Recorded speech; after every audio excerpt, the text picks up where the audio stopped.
बरखे नहीं है, बरखा तो कुछ और भी आ गया। बरखा तो कुछ और भी आ जाए तो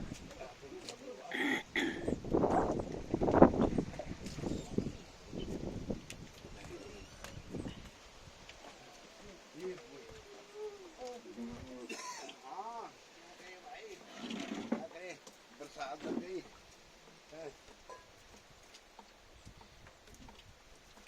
पौड़ी में तो बहुत ही ठंड लगी हुई है। पौड़ी में तो बस न पूछो।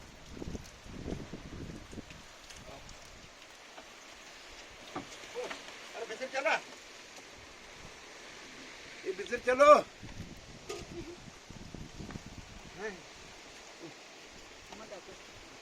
अरे ये मतलब गरम का हाथ फैल जाए जरा।